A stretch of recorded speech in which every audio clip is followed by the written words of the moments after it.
કે મતદાન કરવાનું હતું પણ ગામમાં અને પરિવારમાં એક દુઃખદ ઘટના બની છે. થોડું મોડું આવવાનું છે એટલે માઇક નીચે રાખો લે કશ્યપ આ મતદાન એ આવનાર સમયમાં 2027 નું રણસિંગુ એ આવા વિધાનસભાના પરિણામ ઉપરથી જ્યારે ફૂંકાવાનું છે ત્યારે બનાસકાંઠા જિલ્લો એ સમગ્ર ગુજરાતની અંદર 26 સીટો ભારતીય જનતા પાર્ટી 5 લાખના પ્લસથી લોકસભામાં જીતવા માંગતા હતા.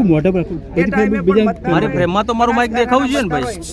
એ કોંગ્રેસ પાર્ટીની વિચારધારાને અને વર્તમાન જે ગુજરાત સરકાર હોય કે કેન્દ્ર સરકાર હોય એ લોકોના કામો કરવામાં ઓણા ઉતર્યા છે. એમનો જે એજન્ડા હતો એમાં ક્યાંક ને ક્યાંક ઓણા ઉતર્યા છે ને એના કારણે લોકસભામાં પણ આશીર્વાદ આપ્યા હતા અને આ પેટા ચૂંટણીમાં અહીંયા પુનરાવર્તન કરીને કોંગ્રેસ પાર્ટી વિધાનસભામાં હેટ્રિક મારશે અને કોંગ્રેસના મતદારો સર્વ સમાજના મતદારો કોંગ્રેસ પાર્ટીના ઉમેદવારને આશીર્વાદ આપશે અને કમળ ઉપર ગુલાબ ભારે પડશે અને અમારો જે વિજય છે એ નિશ્ચિત છે. આ મતદાનના મથકોની મુલાકાત લેતા અને મતદારોનો ઉત્સાહ જોતા એટલે 23 તારીખે પરિણામ આવશે ત્યારે અમારો વિજય વરઘોડો અને અબિલ ને ગુલાલના જશના ભાગીદાર એ વિધાનસભાના સર્વ સમાજના મતદારો થશે એવો મને મારા મતદારો ઉપરના વિસ્તાર ઉપર પૂરો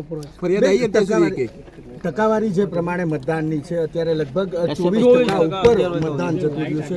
શું લાગે છે મતદાન હજી વધશે અને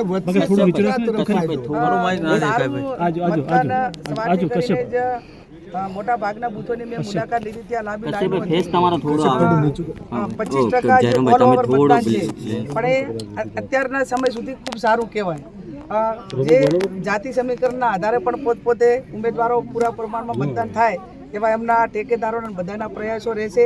એટલે હું માનું છું ત્યાં સુધી આ વખતે 80%ની આસપાસ એ ઓલ ઓવર મતદાન થશે એવી મારી એક ગણતરી અને માહોલ જોતા અને જે પરંપરા રહી છે કે સામાન્ય ચૂંટણીમાં પણ 75% જેટલું મતદાન કાયમી રહેતું તો 5% મતદાન આ વખતે વધશે એવું મને પોતાને લાગે.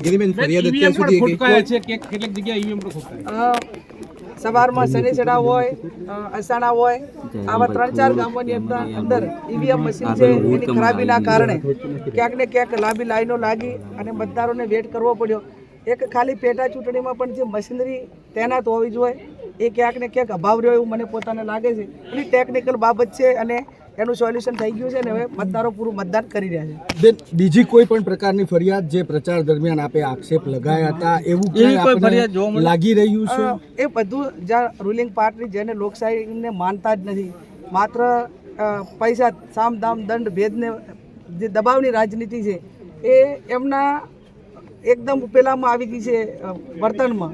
અને વર્તનમાં ને હવે પછી તો હું માનું છું કે એમના વારસામાં જ ખોટું કરવાનું, જૂઠું બોલવાનું, લોકોને ખોટા વાયદા આપવાના અને કેફી પદાર્થોથી ચૂંટણી જીતવા માટેના પ્રયાસો કરવાના, યુવાનોને કેફી પદાર્થોથી બરબાદ કરવાના આ એજન્ડા એમનો આજનો નથી, કાયમી રહ્યો છે. પણ એ બધું ઉપરાંત પણ આ વિસ્તાર કાયમી કોંગ્રેસનો ગઢ રહ્યો છે ને આ વખતે પણ રહેશે.